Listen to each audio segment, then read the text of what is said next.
Hello everyone. आप सभी का स्वागत है मेरे चैनल संचार मीडिया स्टडीज़ हब में। तो पिछली वीडियो में हमने बात करी थी बैरियर्स ऑफ कम्युनिकेशन के ऊपर। तो चलिए इस वीडियो में देखते हैं कि हम क्या करने वाले हैं। तो आज हमारा जो टॉपिक ऑफ डिस्कशन होगा वो है मास कम्युनिकेशन। मास कम्युनिकेशन देखिए, हम इतने टाइम से पढ़ते हुए आ रहे हैं कम्युनिकेशन क्या होता है, प्रोसेस क्या होती है, एलिमेंट टाइप्स। तो एक टाइप्स ऑफ कम्युनिकेशन में एक मास कम्युनिकेशन भी था। तो उसमें हमने देखा कि मास कम्युनिकेशन क्या है, लार्ज ऑडियंस के साथ। जब आप मतलब बहुत बहुत बड़ा एरिया है, आपको नहीं पता कि कौन कौन आपको देख रहा है, सुन रहा है, कहाँ कहाँ तक आपका मैसेज पहुँच रहा है, that is mass communication. Okay,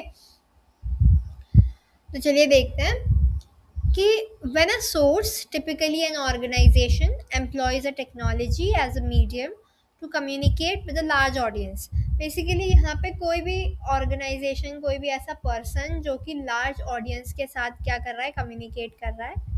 ठीक है, जब वो सोर्स या वो ऑर्गेनाइजेशन एक ऐसी टेक्नोलॉजी को अपनाते हैं जो कि किसकी तरह एक्ट करता है, एक मीडियम की तरह करता है, as a medium to communicate with the large audience, बहुत बड़ी ऑडियंस के साथ कम्युनिकेट करने के लिए।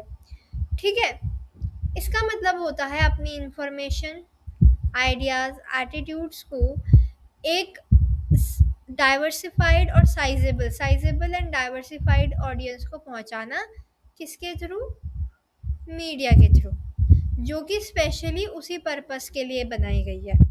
ठीक है, जैसे कि टेलीविज़न जब ब्रॉडकास्टिंग होती है तो TV is one of the channel जो यूज़ होता है। किस पर्पस के लिए यूज़ किया जाता है? वो इसी पर्पस के लिए यूज़ किया जाता है कि मास कम्युनिकेशन होगा, है ना।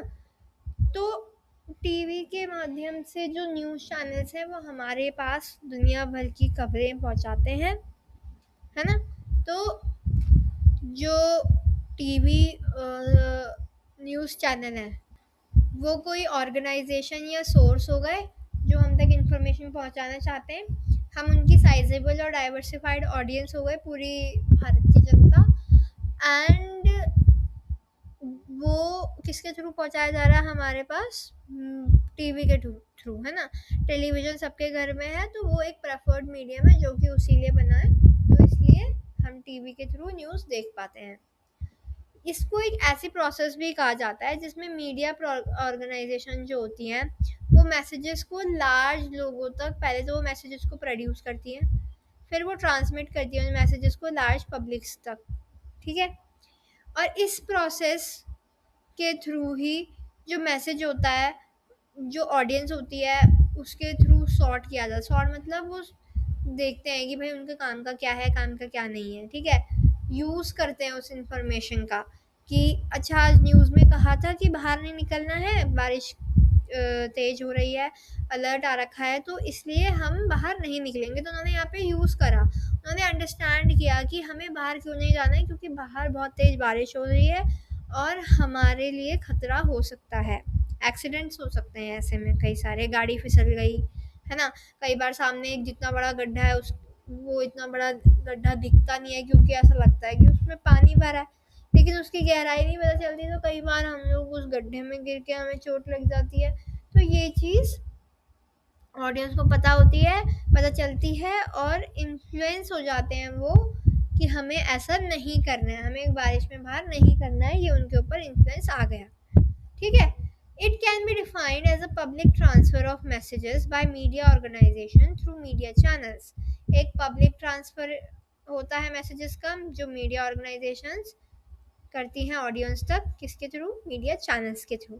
ठीक है, इसमें बेसिकली कोई कॉस्ट या फ़ी होती है जो यूज़र होते हैं, मतलब जैसे हम न्यूज़ देखते हैं तो उन चैनल्स के लिए हम लोग क्या करते हैं, फ़ीस पे करते हैं ना, कि 19 रुपये और इतने रुपए जितनी भी है पर ऑपरेटर की, है ना, वो सब हम पे करते हैं। तो इसलिए वो हर यूज़र को पे करनी पड़ती है। जितने आज तक देख रहे हैं उतना लोग आज तक की न्यूज़ को क्या करेंगे, आज तक के लिए फ़ी क्या करेंगे, पे करेंगे।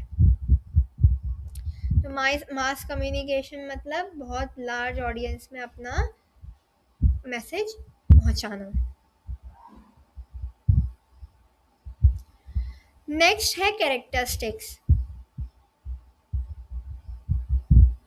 कैरेक्टरिस्टिक्स क्या होते हैं मास कम्युनिकेशन के? पहले तो ये है, वो मास मीडियम होता है कि मतलब ये जो मैसेज है वो हमारे बहुत फार बियॉन्ड, बहुत दूर तक पहुंच जाता है। मतलब मान लो न्यूज़ चैनल जो है वो दिल्ली में है, न्यूज़ जो हेडक्वार्टर है जहाँ से ब्रॉडकास्टिंग हो रही है, लेकिन हमें कहाँ तक सुनाई दे रहा है वो आवाज़? नॉर्थ ईस्ट तक पूरा, है ना।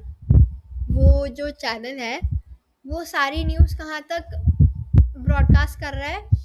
कश्मीर तक, नीचे केरल तक, नॉर्थ ईस्ट में मेघालय मणिपुर तक, है ना। और ये जो साउथ वेस्ट में जो है गुजरात तक, है ना। ये सब इतनी दूर दूर तक कैसे पॉसिबल है? इसीलिए क्योंकि ये एक मास मीडियम है, ठीक है। तो ये मैसेजेस को वहां तक पहुंचा देता है जो कि इमीडिएट रीच ऑफ सेंडर से बहुत दूर होते हैं। इमीडिएट प्रॉक्सिमिटी या इमीडिएट रीच ऑफ सेंडर मतलब कि उनके इमीडिएट डिस्टेंस, मतलब दिल्ली जो पूरा एरिया है वहाँ ब्रॉडकास्टिंग हो तो मानते हैं क्योंकि सेंडर वहाँ तक इमीडिएटली पहुँच सकता है दिल्ली में, है ना। लेकिन वो गुजरात तो इमीडिएटली नहीं पहुँच सकता, उसको एक दिन तो लगेगा ही वहाँ जाने में, या कुछ घंटे तो लगेंगे ही। तो इसलिए जो मास मीडियम होता है वो वहाँ तक इंफॉर्मेशन पहुँचा देता है जहाँ तक सेंडर अपने आप नहीं जा पाता है, ठीक है। लिमिटेड सेंसरी चैनल्स, इसका मतलब है कि जैसे मास मीडियम की वजह से हमारे पास लिमिटेड नंबर ऑफ सेंसरी मतलब देखो, हम उस चीज़ को प्रेजेंट मोमेंट की तरह फील नहीं कर सकते, यहाँ पे ये लिमिट आ जाती है। हम उसको सिर्फ देख सकते हैं, सुन सकते हैं, हम उसको प्रेजेंट वैसे जो फिजिकल सेंसेशन होती है हमारे अंदर नहीं हो पाती है। क्यों? ये उसकी लिमिट है, क्योंकि हम उसे टीवी से देख रहे हैं, हमें नहीं पता कि बाढ़ में जो दुर्घटनाग्रस्त लोग हैं, मतलब जो बाढ़ग्रस्त लोग हैं, उनको क्या दिक्कत आएगी या उनको क्या दिक्कत हो रही होगी। हम बस देख करके उनको एक सांत्वना दे सकते हैं। अरे एक मन में हमारे मन में उनके लिए एक तरीके की भावना उठ सकती है कि हमें दुख है ना, दुख महसूस हो सकता है, लेकिन हम उसको फिजिकली महसूस नहीं कर सकते। हमारे अंदर वो सेंसेशन नहीं है क्योंकि हम उस चीज़ से नहीं अफेक्टेड है, ठीक है। Third is impersonal communication. Impersonal communication मतलब इसमें कोई पर्सनल कम्युनिकेशन नहीं होता। कई भी ऐसा नहीं होता कि दो पड़ोसियों की गॉसिप चल रही है या मम्मी पापा की गॉसिप चल रही है या घर में किन्हीं दो की गॉसिप चल रही है, नहीं।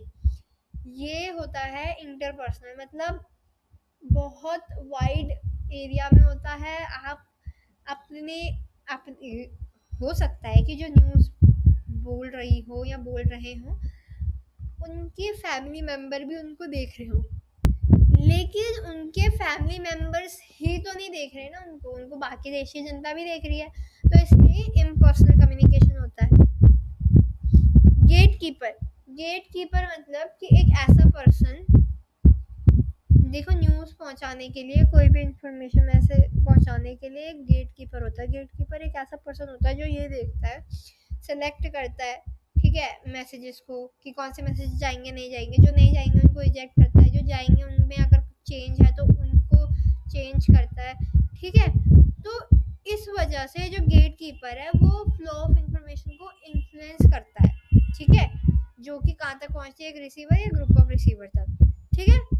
तो ये होता है गेट कीपर, जो मतलब ध्यान रखता है कि कोई भी गलत इंफॉर्मेशन या ऐसी इंफॉर्मेशन ना जाए जो लोगों में घबराहट पैदा कर सकती है, ठीक है। डिलेड फीडबैक, वैसे यहाँ पे एक हो सकता है नो फीडबैक भी, लेकिन आते हैं, मतलब ऐसा नो फीडबैक वाला केस बहुत कम होता है, लेकिन बहुत ही डिलेड फीडबैक होता है क्योंकि भाई देखिए ये एकदम इमीडिएट नहीं होता ना। अगर आप चाहते हो कि आप टीवी में बैठे एक न्यूज़ एंकर से बात करो तो आप उसको ईमेल लिखोगे या आप उसको लेटर लिखोगे ना, अब आप उसको कॉल तो कर नहीं सकते हो क्योंकि ऑफ कोर्स आपके पास उनका नंबर नहीं है। लेकिन आप उनको मेल या जो भी करोगे, क्या पता वो प्रेजेंट मोमेंट में ना देखें, क्या पता उनको देखते देखते एक हफ्ता भर हो जाए। तो ऐसा नहीं हो सकता है कि आपको एकदम इमीडिएट आंसर मिल जाए। तो ये है मास कम्युनिकेशन के कैरेक्टरिस्टिक्स। तो आज आज के लिए बस इतना ही।